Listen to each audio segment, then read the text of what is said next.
The Spin-off Podcast Network. Love news but find keeping up a bit overwhelming? Well, Newsable is the answer. It's your daily fix of everything worth talking about. I'm your host, Imogen Wells, and in about 15 minutes, I'll bring you what you need to know from Aotearoa and around the world and explain why it matters. Newsable tackles the big stuff without taking itself too seriously. Listen and follow wherever you get your podcasts.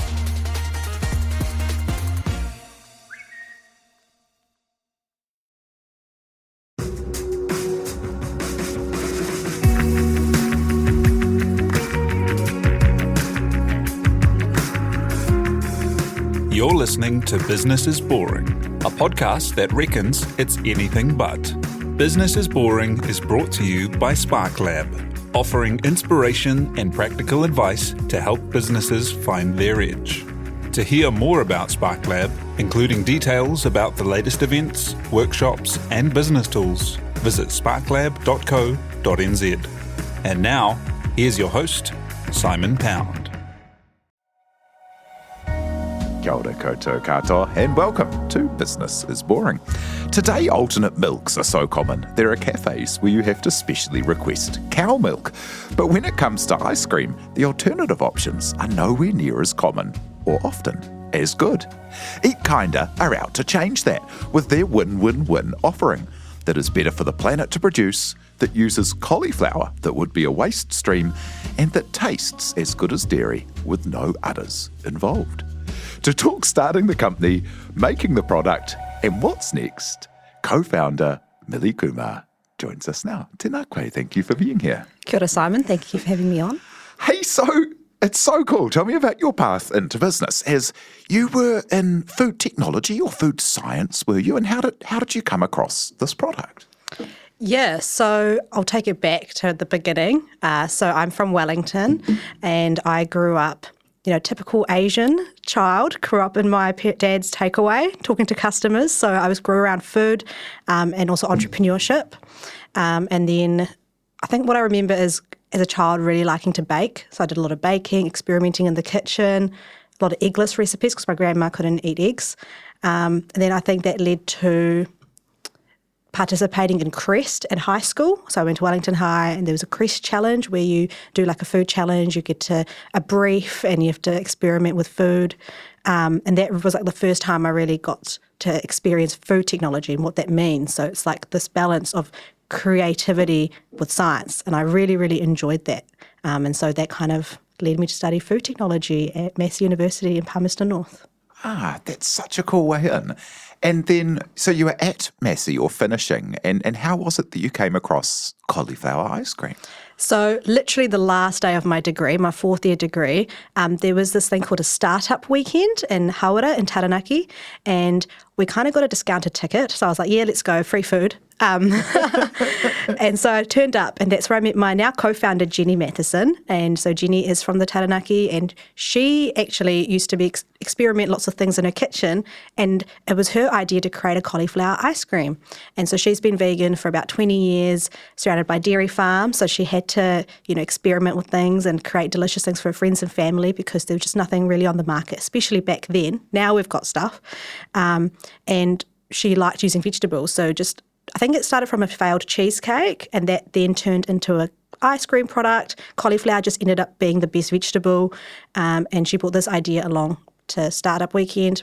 I just was really intrigued by the ideas. I love food technology and the creation and science, and that drew me to her, and we created a team and did really, really well. And then I remember afterwards we met up for some sushi, and we had a talk. We're like, you know what, should we give it a crack? Yeah, let's do it. And here we are. That is so amazing that on the last day of the degree, your next chapter kind of pops into space. Oh, look, I was going to have a nice holiday, but didn't happen. Yeah, and tell me about, did it sound to you when you first heard this idea of, cauliflower ice cream, did it sound like, oh, that makes perfect sense from a food technology point of view? Or does it sound kind of odd, or how did it go for you? Oh, look, it definitely sounds odd. But I was intrigued. And, I mean, doing food tech, you realise anything's possible. And so I was like, yeah, I believe it, And so, yeah, and it was absolutely delicious. Jenny actually whipped it up and we took it to the judges for our pitch night, and it was delicious. And everyone was just like, "This is so good." I was like, "Man, we might be onto a winner here." Yeah. What makes cauliflower good for something like that? Because it's often, everyone would have heard of like cauliflower subbing in for rice, or, like a roasted cauliflower head or whatever. But, ice cream kind of has a very, milk-based kind of space in our heads. What makes cauliflower good for that? Yeah, I think for the application of ice cream, cauliflower is a very neutral vegetable. In terms of colour, we can easily change it and format it like we want. It's got fibre in it, and we believe that's actually what provides some of that textural properties in the ice cream. Yeah, it's just a good vegetable. And how did you go about taking the home recipe and making it into something that could be the base of a company? Like, what were the first things you had to do for you and Jenny to take that idea from concept to reality? Hey, if, any food business listening to this, man, it's the hard, right? The scale-up process is the most difficult, and that's where the most tears happen, because you really have this amazing thing that tastes delicious, and now you're having to scale it up for, mass, and you see the changes. So it was difficult, but we were lucky to have a great team with us. So back then, the kitchen formulation that Jenny had was delicious. However, it still had some of those pain points that consumers are facing within the ice cream category. So the vegan ice creams tend to be harder, icier, are not as creamy, or they melt really quickly. And so we were like, you know what, if we're going to launch this, it has to tick all those boxes. It needs to be as good as dairy. And so because of being a student, I had really good connections at Massey, and I had great supervisors. And so I was grateful to have their support. And so we created a team, and we just worked on it for about 2.5 years. And so at Massey, we worked on the scale-up process. And then from there, we had the support of the Food Bowl, the Food Innovation Network, and they really helped us, taking it from kitchen to about 50 litres a batch at Massey to, 600 litres at the Food Bowl. And yeah, it's just taken time and really good people that just know what they're doing. And what's everyone been like when you take the idea to them? Yeah, obviously intrigued. And I think people in the food space are more open, right? They're like, you know what, sure. But I think there were some skeptics. And, even now you give it to them and they're like, oh my God, it's actually really good. You're like, okay. Didn't need to use the actually so hard there. Actually happened yesterday. Oh, really? Yeah. Awesome. And along that journey, tell us about the cauliflower and because I understand it's it would otherwise go to waste. How much cauliflower is out there going to waste at the moment? Yeah, well, we from the beginning wanted to create a company that's the most sustainable as possible. And so when we're using cauliflower, we're like, how could we do that? And globally, around 40%, or if not more, vegetables are just left on the farms, unharvested, and just go to waste, right? And so we're like, could we solve this problem? And I guess that is a challenge, and we're still figuring out how to do that in the best way. So we're working with growers, we're working with Perfectly Imperfect. I know Wendy's been on the show. Yeah, Wendy rules. Yeah, so we've been working closely with Wendy to figure out how do we do that. And now we're in the process of creating a supply chain so that when the cauliflower, so what happens is cauliflower comes in flushes in season. So we actually grow it all year round in New Zealand and at multiple places. So there's not really necessarily a supply problem. But what happens is it comes in flushes. So the weather might be really good. We get heaps of cauliflower and then there's too much.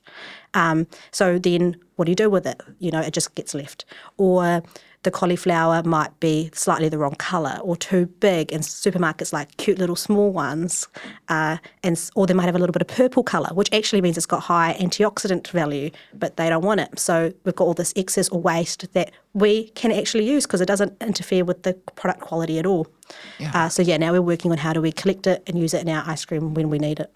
And I think I was saying this with Wendy, but it's so bananas, isn't it, that after all of human history where the bigger the vegetable, the better you were as a grower, now it's like, too big, leave it to rot. I know. It feels so wrong. Yes, it's because they want a certain size to fit in a crate, is my understanding, and so it's all about money at the end of the day, isn't it? Wow.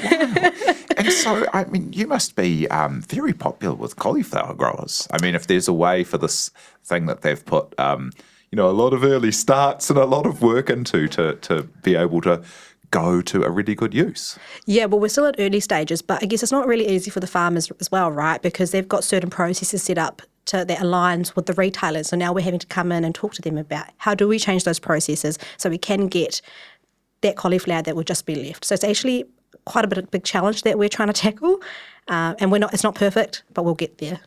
Yeah, and I imagine hard for planning production and stuff if you're like, well, today we've got 20 times as much as we thought we'd have, and tomorrow we don't know.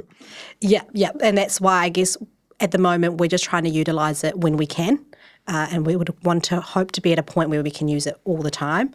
But at the moment, being a startup, we've got that flexibility, and we've just got really good partners that work with us. So, yeah, we're very grateful. And what attracted you to the idea of it being non-dairy? Yeah, so I've been vegetarian all my life. Back then more so because I just didn't like meat growing up. And now after being educated, especially doing the startup, you realise some of the challenges in our food system, right? Especially with the meat and dairy industry. And so more and more I realise, there's ethical reasons, sustainable reasons for, changing my diet to a more dairy-free, plant-based diet. And Jenny has been vegan for about 20 years. So, yeah, there's so many more people like us. Yesterday I was in the Hukawhuru village in Palmerston North. It's like a little farmer's market, and we took some product down, get people to taste it, get their reactions, telling them it's cauliflower. And I'd be like, do you want to try some ice cream? And they'd be like, sorry, we can't have it, we're vegan, or we're lactose intolerant. And I probably only asked 15, 20 people and had a few. And so you're really noticing that shift in people, wanting different options.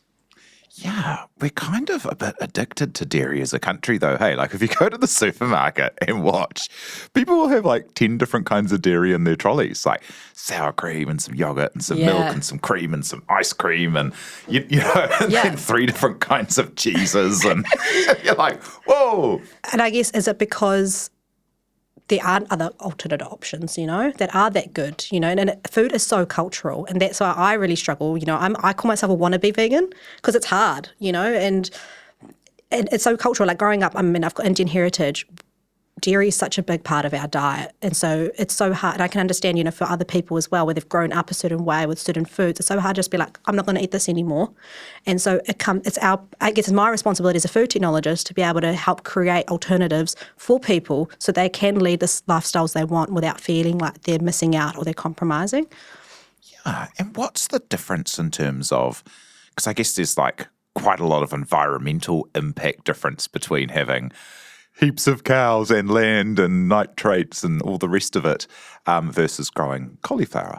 Yeah, so we did some initial research and we found that the comparison between growing cauliflower or making milk, there was a difference of 93% less land use, 81% less water use, 53% less eutrophication, and about 70% less greenhouse gas emissions as well. And this is all initial research, but in our plan is to do proper LCA analysis to validate, some of that research. Yeah, that's wild, eh? Because when you're kind of, enjoying a little bit of ice cream, watching a movie or something, you're not really thinking about all of the downstream effects of those choices. Yeah, exactly right. And so if we can get a better option, why not? Yeah, and it's not gross as well, because if you think too much about the whole kind of process, it doesn't bear too much thinking. Yeah, and I guess also a lot of people are wanting to shift because of health reasons. They might be lactose intolerant. The amount of friends who've messaged me being like, Milli, we've eaten a whole tub and our tummy just doesn't feel weird. Maybe we are lactose intolerant, we just haven't known. It's been incredible getting that feedback, and yeah, it's awesome. Yeah, it's almost like humans don't have the same bacteria in their guts as baby cows. Yep. Because we're not baby cows, maybe? Yeah. That's funny, Simon. Yeah.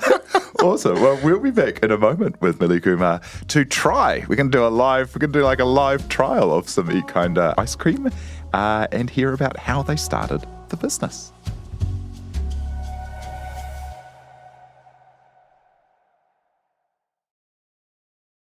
Spark is proud to partner with the Sustainable Business Network and the Climate Action Toolbox. The free Climate Action Toolbox can provide you with simple step-by-step guides to measure and reduce your emissions. Help lead the way to a low-carbon future for New Zealand. Visit sparklab.co.nz/sustainability to find out more. Ready to rediscover the joys of cycling? With over 300 kilometres of cycle paths across Tāmaki Makaurau, jumping on your bike and going for a ride is such a fun way to discover the city from a different perspective. Cycling is getting more and more popular across Auckland, so now's a great time to join the hype and give cycling a go. Head to at.govt/cycling to find your nearest cycleway today.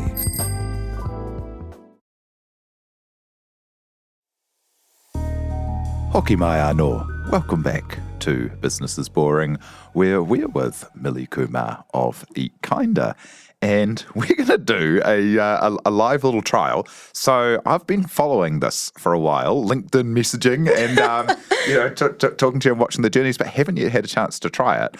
So thank you for bringing in a couple here. We're going to try a little pottle of the strawberry first. Tell me, what's actually in here? So it's like cauliflower and... So cauliflower is pretty much the number one ingredient. And there are other ingredients, but, I'm going to leave it for the listeners to go on the website. Even better, go buy one from Hell Pizza. Yeah, I think we'll jump into Hell Pizza in a minute because that's really interesting because it's all available there, right? Pretty much. Yeah. So this is very creamy. What's it, ASMR? What is it like? Should I really kind of eat real close to the microphone? It's very creamy. I would not think that was not ice cream.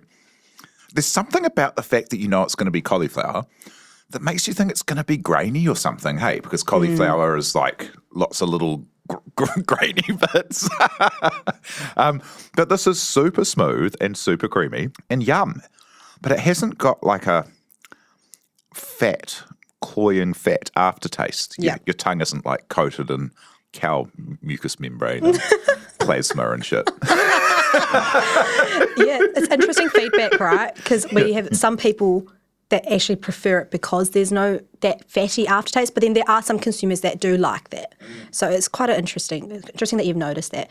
Would you normally buy strawberry? Are you a strawberry person? Maybe. I've got all kinds of weird things where like I try not to have much milky stuff unless I'm hungover, and then I really like a milkshake. Awesome. Oh yeah, that chocolate's real good. Is it actually good, Simon? Yeah, no, not actually good. It's real good. It's kind of like, and I don't know if this is rude, but it's kind of like McDonald's milkshake, which I really like. That's good. Great feedback. Yeah, part of my... It's mainstream. Yeah, it's great. Yeah. And so is that really purposeful to be mainstream? If someone says that's like a McDonald's milkshake, that's a good thing? I think so. One of our first, when we did those vision and mission statements back in the day, one of ours was mainstreaming conscious eating. Yeah. And that's because we want this to be for everyone. But just want to say we've not paid Simon for this. Yeah. No, that's good stuff. And it's very light. So it's often things, especially a lot of the kind of like non-dairy ones, coconut can be quite overpowering. I think there's a little bit of coconut in there, but it's there's not. There's coconut oil, which doesn't have the coconut taste. So you ideally shouldn't get any coconut aftertaste. Yeah, so it's not got that, which can be nice as well. Like I've learned to really like I really like the nice blocks, their variety of chocolate nice blocks that are very coconut led, and they're delicious. Yeah. But it's quite a different experience than an ice cream, and it's kind of lighter. So is that it's not as dense, perhaps? Is that right? Yeah. So traditionally in ice cream, there's air. And one of the difficulties with vegan ice cream is because of the formulation, they can't get much air into it. And this is getting very technical. And so that's, I guess, the advantage of our product. Because of the way we've made it, we've been able to get more air to get that creaminess like you would in your dairy ice cream. And that's why you get that creaminess that you wouldn't from other products. Yeah, that's good stuff. And tell us about how you've got that into market, because you were just mentioning that you've got, is it one of the flavours or all the flavours at Hell? So we recently in March launched nationwide through Hell Pizza into 77 stores through the strawberry one and the mint, not the chocolate. And yeah, it's been phenomenal. We've pretty much sold out most stores. I think there's a bunch of stores around the country that still have it, and like 4.5, 5 weeks. So yeah, we're pretty stoked. Oh, that's the fantastic. Response. And how do you go about, as part of that mainstreaming these things, how do you go about making a deal with Hell? And is that an exciting moment in the, growth of a young company? Yeah. Hey, look, it's such a Kiwi story. So one of my best mates, Zoe Adler, shout out, she worked at Hell Pizza in Wellington, Cuba Street branch, and her manager, she just told her about me. Manager loved the story, especially I think maybe because I was from Wellington as well. Told her, the director, Callum at Hell Pizza, they asked us to bring some samples in. We took some samples in, like the early stage products, not even this. like last year, they loved it and they were like, you know what, we want this. And they've just worked with us and they've been so patient. When we were ready, we were like, hey, look, let's go. And they've supported us and helped us launch into their stores. That's so cool. And where else can you be found? At the moment, pretty much Hell Pizza and then Cyclista Cafe in Palmerston North. But we are working on retailers now into supermarkets. So hopefully we'll be in supermarkets this coming summer. Awesome. And in terms of like, the pieces that you've launched with, like the brand and the packaging and stuff, tell me about that journey too, because I love it. I love the EatKinda as a name and love the little characters that you've made out of the ice cream. It's really fun. So that's another Kiwi story, very Kiwi story. I actually work as a barista part-time. I used to in Palmy at Cyclista Cafe. And one day this guy turns up and we're just having a yarn. And he owns a marketing creative agency in Wellington, loves our product and offers to do it for Koha. Yeah. So they've just done this for us. And it's just worked with us and look, we can't be more grateful. Yeah, that's so cool. What's that outfit? Ocean Design. Yeah, they're great, eh? They're awesome. Yeah, so just amazing, amazing people. Yeah, so we're very, very grateful for the support we've gotten from people to get where we are today. Yeah, awesome. And what stage is the business at now? So you're talking to grocery to get in there. You've been doing some stuff overseas even? Yeah. Again, just really grateful for the community I have around me. So recently was able to go on a delegate trip to Singapore with Seacape from Victoria University, and that was really good. Got really great insight into the Singapore grocery, FMCG space, made some connections, hoping to go to the US next week. And I think it's just about getting that understanding of the global market.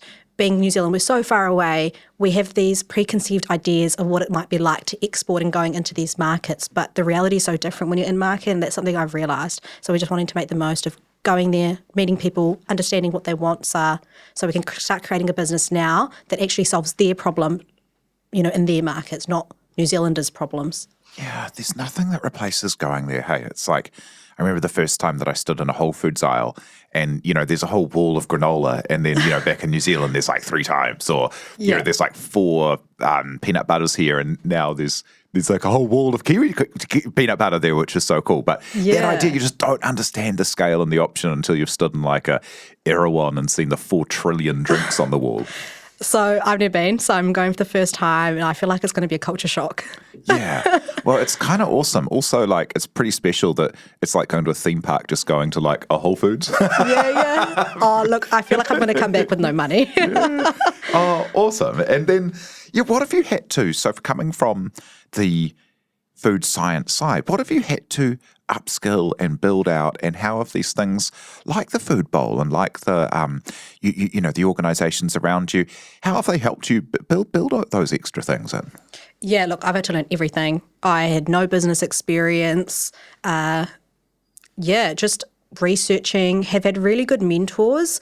So there's been a few. So we started actually through Taranaki Power Up, which was like a local incubator style program, and that was our first education around what is business, how do you figure out your problem, how do you interview customers, all of that, and that was great. And from that we were then on another Soda Inc. program, which we had Brian West as a mentor, which has been awesome. We've also had Ross McCullum, founder of Carpety Ice Cream, as a mentor. I also through KiwiNet have had Joe Davidson as a mentor, and so all these mentors from the industry have actually helped educate me and learn the skills I've needed to do business. And I think it's all about surrounding yourself with the right people, right? You can do anything if you've got the right people helping you out. Yeah. Oh, that's so cool. And those are absolutely top flight mentors. Like, that's amazing. Yes, super lucky. And tell us about your plans now. So what's happening next for the business? Yeah, so launched into Hell Pizza, very happy with the feedback and working on grocery, building our retailers, and then we're also actually raising capital at the moment, raising our pre-seed round to help us really grow into the New Zealand market, as well as starting to, figure out what is that next market. We really do see EatKinda as a global brand. We want to create the next Ben & Jerry's right here from Aotearoa. So we're just trying to execute on that. Yeah. And how can people get in touch with you if they're interested in being part of that journey? flick me a message on LinkedIn, Mrinali Kumar, or on Instagram, or through the website. You can email me. Get in touch. Yeah, also. And as what advice would you have for someone? I mean, in some ways, you're very early into your journey, but in other ways, you're 2.5 years of development, a year of market development, design, brand, launching all these things so far along. Like, what would your advice be for people interested in taking the jump into commercializing a product that they love, or like an amazing home recipe that's been, a success, and then taking it to that next stage? Yeah, I'm going to give you 4 bits of advice. The first one, validate your problem. Talk to people before you jump into it. You'll save a lot of money if there's no problem there. Number 1. Number 2 would be, I reckon, find a co-founder. I can't imagine doing this without Jenny. It just helps so much, and you just have someone to just constantly have a yarn with, especially when times go hard. But if that's not for you, find awesome team members to surround yourself with. Quick shout out to Chalita, our flavour connoisseur, and our recent addition, Felicia, who's creating magic on our socials now. Yeah, team's everything. 3, it's going to get hard. You're going to have times when it's lonely, so make sure you have a support network of some form around you. And look, it's going to be different for everyone, but just work on that. And the 4th one would be just go for it. Naivety is bliss. It's so true. So many people are like, if I knew what it was going to be like, I wouldn't have done it. Yeah. But then if you hadn't have done it, you wouldn't have made something cool.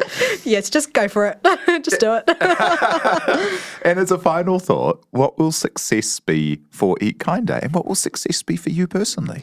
I would love to go to an overseas market and be able to buy EatKinda. That's what success looks like, as well as taking away some market share from some leading dairy brands would be great as well. Yeah, love it. Well, thank you so much for sharing the story so far, and can't wait to see where you take it next. That's Milli Kumar, co-founder at EatKinda. Kia ora. Thank you, Simon. So thank you so much to Milli for coming and sharing your story, to you for listening, and for everyone who helps make this happen, like our producer, Te Aihe Butler. Do follow Business is Boring wherever you get your podcasts, and if you like what we do, please do rate or leave us a review. E noho rā.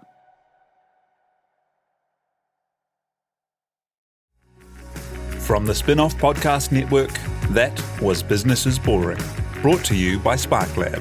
Make sure you're following Business is Boring wherever you get your podcasts. And for more information on SparkLab, visit sparklab.co.nz.